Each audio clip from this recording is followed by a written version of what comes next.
औज़ु बिल्लाहि मिनश्शैतानिर्रजीम बिस्मिल्लाहिर्रहमानिर्रहीम। सही बुखारी की हदीस है कि अल्लाह पाक फरमाते हैं कि मैं अपने बंदे की गुमान के साथ हूँ। मेरा बंदा अगर मुझे दिल में याद करेगा तो मैं भी उसे दिल में याद करूँगा। अगर मेरा बंदा मुझे महफ़िल में याद करेगा तो मैं उससे बेहतर फ़रिश्तों की महफ़िल में याद करूँगा। अगर मेरा बंदा मेरे एक बालिश्त करीब आएगा तो मैं उसके एक हाथ करीब जाऊँगा। अगर वो मुझसे एक हाथ करीब आएगा तो मैं उसके 2 हाथ करीब जाऊँगा। अगर मेरा बंदा मेरी तरफ चलकर आएगा तो मैं उसकी तरफ भाग के जाऊँगा। तो इस हदीस से हमें क्या पता चलता है कि अल्लाह पाक कितना वेट कर रहे होते हैं अपने बंदे का कि वो तौबा करे, गुनाहों की ज़िंदगी छोड़ के मेरी तरफ आ जाए। और अल्लाह ताला कितने रहमान और रहीम हैं कि हमारी इतनी ख़ताएँ माफ़ कर देते हैं, इतनी गलतियों के बावजूद हमें माफ़ कर देते हैं और हमारा वेट करते हैं कि एक कदम तो बढ़ाओ, अगर तुम मेरी तरफ चल कर आओगे तो मैं तुम्हारी तरफ भाग कर जाऊँगा। सरासर हमने इस हदीस से जो पाया वो ये है कि अल्लाह पाक की रहमत कितनी बड़ी है। अल्लाह पाक अपने बंदे से कितनी मोहब्बत करते हैं। जैसे हमने सुना है कि अल्लाह पाक 70 माओं से ज़्यादा अपने बंदे से मोहब्बत करते हैं।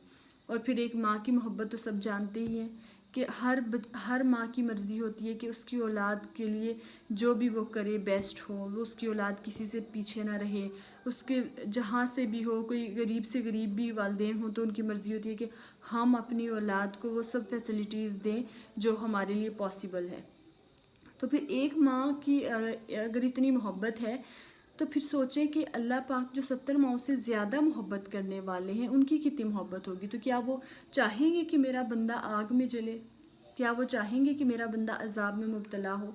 तो फिर भी वो कितना वेट करते रहते हैं कि मेरा बंदा मेरी तरफ लौट आए, वो कदम तो बढ़ाए। जब आप इस्तग़फ़ार करना शुरू कर देते हैं, इस्तग़फ़ार को अपनी ज़िंदगी में शामिल कर लें, क्योंकि जब आप इस्तग़फ़िरुल्लाह करना शुरू कर देते हैं हमारे दिलों की सख्ती दूर हो जाती है, हमारे दिलों से गुनाह मिटना शुरू हो जाते हैं। तो हम अपनी तरफ से जो आपका एक बार इस्तग़फ़ार पढ़ना है कि आपको ना एक हाथ अल्लाह के करीब करना शुरू कर देगा।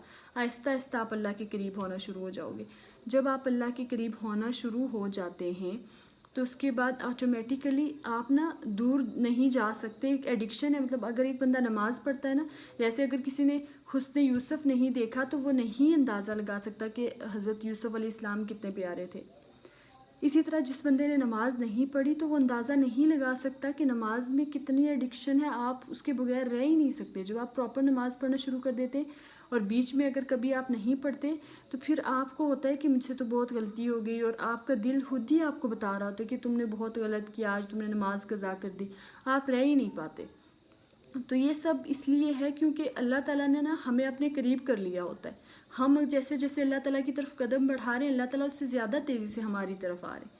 तो इसलिए आप सबसे रिक्वेस्ट है कि एटलीस्ट दिन में अपने ज़िक्र को मामूल बना लें। दिन में ज़्यादा नहीं तो एक तस्बीह सुबहान अल्लाह व बिहम्दी सुबहान अल्लाहिल अज़ीम की ज़रूर पढ़ लें, क्योंकि ये अल्लाह ताला के लिए ना दुनिया पे पढ़ने में ये इतने हैवी नहीं है, लेकिन क़यामत वाले दिन ये बहुत हैवी होंगे, इनका बहुत बड़ा अजर मिलेगा। और अल्लाह ताला की पसंदीदा तस्बीह में ये भी शामिल है।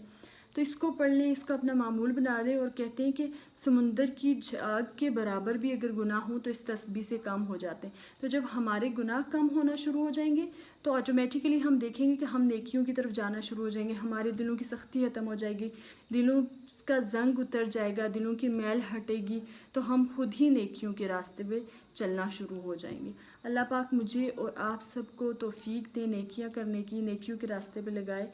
और अपनी दुआओं में मुझे भी शामिल रखिएगा। जब भी अपने लिए दुआ करते हैं तो मेरे लिए भी दुआ कीजिएगा, अल्लाह पाक इस्तिक़ामत दे और अल्लाह ताला अपने नेक बंदों में हमें शामिल कर दे। अल्लाह हाफिज़।